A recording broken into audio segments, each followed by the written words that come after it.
اور اچھا وہ بھی کسی سیاسی جماعت سے نہیں ہے، وہ صرف بزنس مین ہیں، تاجر ہیں، ان کی دکانیں، اس کے علاوہ ان کا کسی سیاسی جماعت سے کوئی تعلق نہیں۔ شاید اگر کوئی سیاسی جماعت اس میں شامل ہوتی، ہمیں آج اتنی بڑی 77 سال کے بعد اتنی بڑی ہمیں کامیابی شاید ہی ملتی۔ وہ اللہ کا شکر ہے، یہ صرف عوام الناس تھے، لوگ تھے، کہ ان کی بدولت اللہ تعالیٰ نے ہمیں اتنی بڑی کامیابی عطا فرمائی ہے۔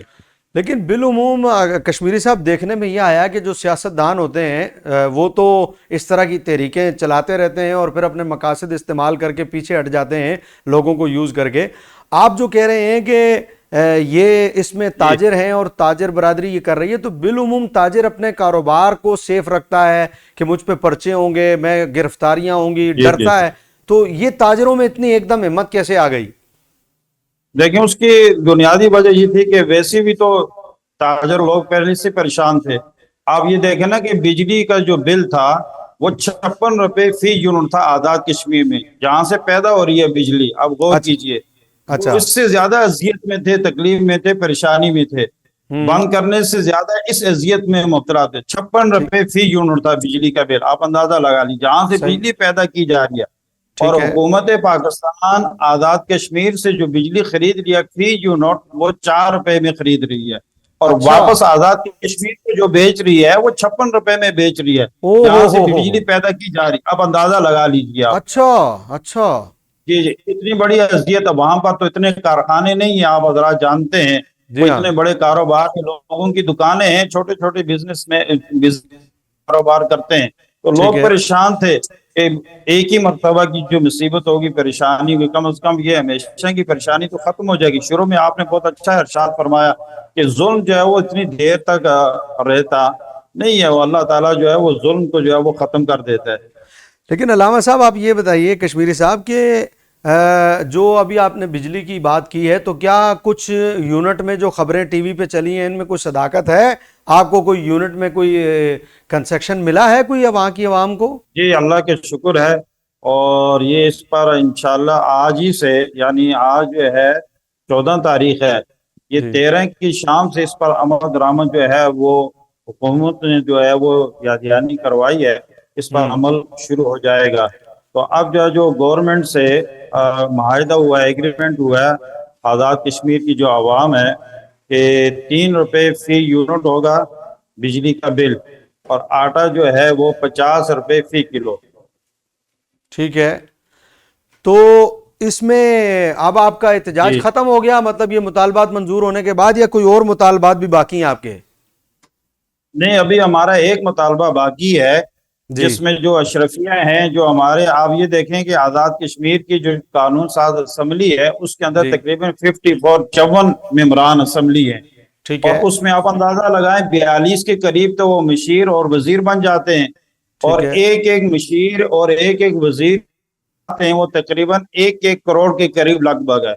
اچھا اور اب ہمارا یہ مطالبہ ہے کہ اتنی چھوٹی سی ایک ریاست ہے جس کی 45.5 لاکھ کے قریب آبادی ہے، اور اس میں اگر 42 کے قریب آپ مشیر بنا دیں گے، وزیر بنا دیں گے، تو عوام کی خدمت کیسے ہوگی؟ ٹھیک ہے ہمارا تیسرا یہ مطالبہ، اس کے لیے انہوں نے کمیٹی بنائی ہے، ایگریمنٹ میں انہوں نے آج جو ہم سے ایگریمنٹ کیا اس میں یہ کمیٹی بنائی ہے کہ ہم اس پر نظر ثانی کریں گے، قانون ٹھیک ہے سازی کریں گے۔ ناظرین، آپ نے ہمارے ساتھ موجود علامہ معروف کشمیری صاحب کی گفتگو سماعت فرمائی، اور ان کا یہ کہنا تھا کہ اس میں کوئی سیاستدان نہیں تھا، اگر کوئی سیاستدان ہوتا تو وہ یہ کہتے ہیں کہ بہت اس بات کے چانسز تھے کہ ہماری یہ تحریک جو ہے وہ ناکام ہو جاتی۔ اور آپ نے سنا کہ انہوں نے کہا کہ 1 سال پہلے اس تحریک کا آغاز ہوا تھا، اور ارادے جن کے پختہ ہوں، نظر جن کی خدا پر ہو، تلاطم خیز موجوں سے وہ گھبرایا نہیں کرتے۔ اور پھر مزے والی بات جو یہ جو علامہ صاحب نے بتائی کہ اب یہاں ان کے مطالبات اگرچہ کچھ منظور ہو چکے ہیں،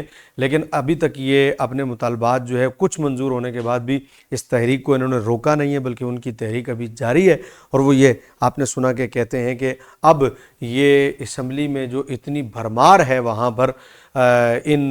اسمبلی ممبران کی، جو صرف ایک قانون ساز اسمبلی ہے، اس کو بھی یہ کم کرنا چاہتے ہیں۔ اس پر ایک کمیٹی بن گئی ہے، اور یہ کہتے ہیں کہ اب وہ اس پر بھی غور کریں گے۔ میں سمجھتا ہوں کہ پورے ملک میں ایسی تحریک ہونی چاہیے، خصوصاً ملک پاکستان میں ایسی تحریک ضرور ہونی چاہیے کہ ہمارے یہاں بھی اسمبلی میں جو ہے وہ بہت زیادہ ایک بوجھ جو ہے وہ وزراء کا ہے، اور ایک بہت بڑا بوجھ جو ہے ہمارے ہاں ان ممبران کا ہے جن کو آپ مخصوص نشستیں کہتے ہیں، جو کہ اپنے من پسند لوگوں کو دی جاتی ہیں۔ پاکستان کی اسمبلی میں بھی اس طرح کے کچھ ایسے فضول اخراجات ہیں جس کا بوجھ جو ہے وہ پاکستان کے قومی خزانے پر پڑتا ہے۔ کشمیر کے لوگ اٹھے، انہوں نے بجلی سستی کروا لی، پاکستان کے لوگ جو ہے وہ اٹھتے تو نہیں ہیں، البتہ کمپرومائز کر لیتے ہیں۔ مثلا آپ نے دیکھا کہ پاکستان میں جب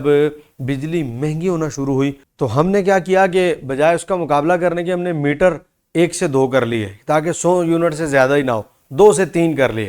پھر جب اس پر بھی بجلی بہت مہنگی ہو گئی تو پھر ہم نے کمپرومائز کیا، بجائے اس کے کہ ہم احتجاج کرتے اور ان اشرافیہ کو مجبور کرتے کہ وہ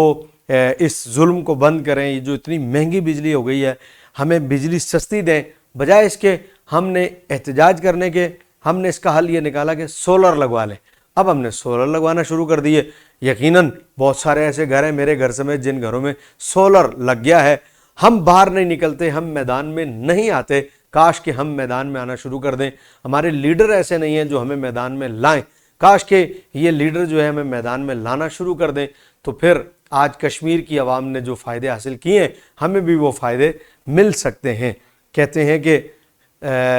وہ مثال بڑی معروف ہے جو دی جاتی ہے کہ خواہش سے نہیں گرتے